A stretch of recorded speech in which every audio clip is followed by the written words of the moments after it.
Hello everyone, আমি Sneha. Welcome to my new blog. Recently আমরা মন্দারমণি গেছিলাম। আর মন্দারমণিটা আমরা খুব কম সময়ের মধ্যেই ঠিক করে প্ল্যান করে গেছিলাম।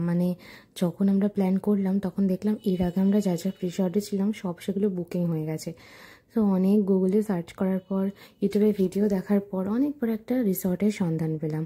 আর সেটা পিকচার দেখে তোমরা অনেকে আমাকে জিজ্ঞেস করেছিলে এটা কোথায় ঠিক।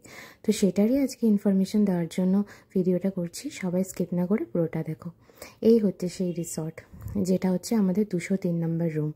এখানে একটা বড় টিভি রয়েছে, কাভার্ড রয়েছে, যেটা তোমরা দেখলে। আর এই ইন্টেরিয়ারটা খুব সুন্দর, একদম 5 স্টার হোটেলের মতো।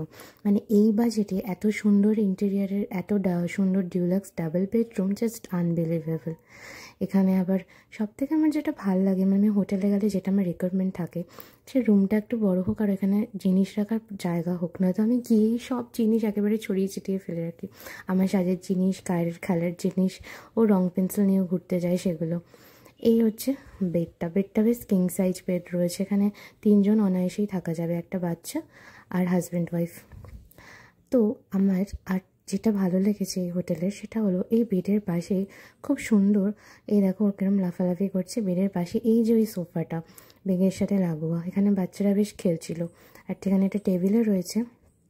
আর এই বড় একটা রুম যেটা দেখালাম। আর সবথেকে মেন অ্যাট্রাকশন যেটা, এই কাভারটা, এই ব্যালকানিটা, এরকম স্লাইডিং ডোর, যেটা ওপেন করলেই তোমরা সমুদ্রের সুন্দর একটা ভিউ পাবে। আর এই রিসর্টটা না সেই ভিড় যে মন্দারমণি বাজার ওই সব এলাকায় না, একদম মন্দারমণির শুরুতেই। এখানে রয়েছে সুইমিং পুল। আর এই যে বললাম তোমার, এই ব্যালকানির এই যে সিনটা, এটা আমার সব থেকে বেশি ভালো লেগেছে।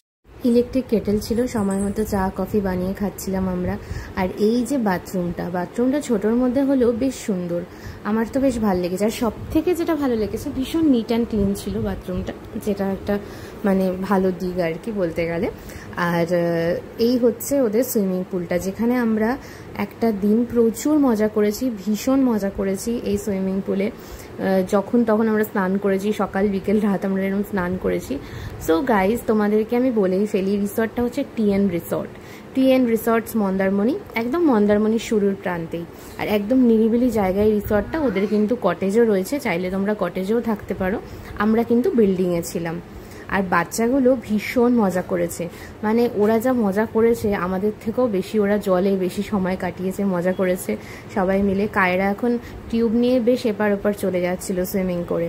কটেজগুলোও কিন্তু বেশ ভালো লাগছিল। আমি আন্ডারওয়েটার ভিডিও করেছি, যেটা তোমাদের সাথে শেয়ার করলাম।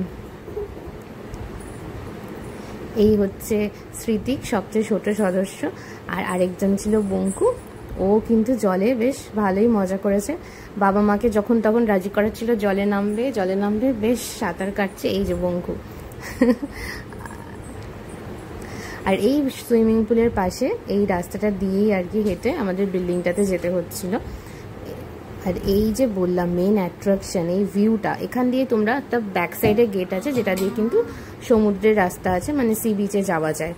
এখানে বসে কিন্তু ঘন্টার পর ঘন্টা টাইম কাটানো কোনো ব্যাপারই না। সবাই আমরা পাশাপাশি রুমেই ছিলাম। আর ওদের রেস্টুরেন্ট, যেটাও কিন্তু একটা অ্যাট্রাকশনের একটা বিষয়, যে ওখানকার খাবারগুলো ভীষণ ভালো। আমাদের তো বেশ ভালো লেগেছে। আমরা ওখানে ডাল ভাত, আলু ভাজা, মাংস, আর সব থেকে বেশি ভালো লেগেছে ওদের চাইনিজ ফুডটা দারুণ ছিল। এটা হচ্ছে টিএন রিসর্টস মন্দারমণি, যেটা আমরা খুব কি বলবো, একদম কম বাজেটে 2800 টাকায় পেয়েছিলাম। অবশ্যই এটা সিজনের ওপর ডিপেন্ড করে। কেমন লাগলো ভিডিওটা অবশ্যই জানিও। টাটা।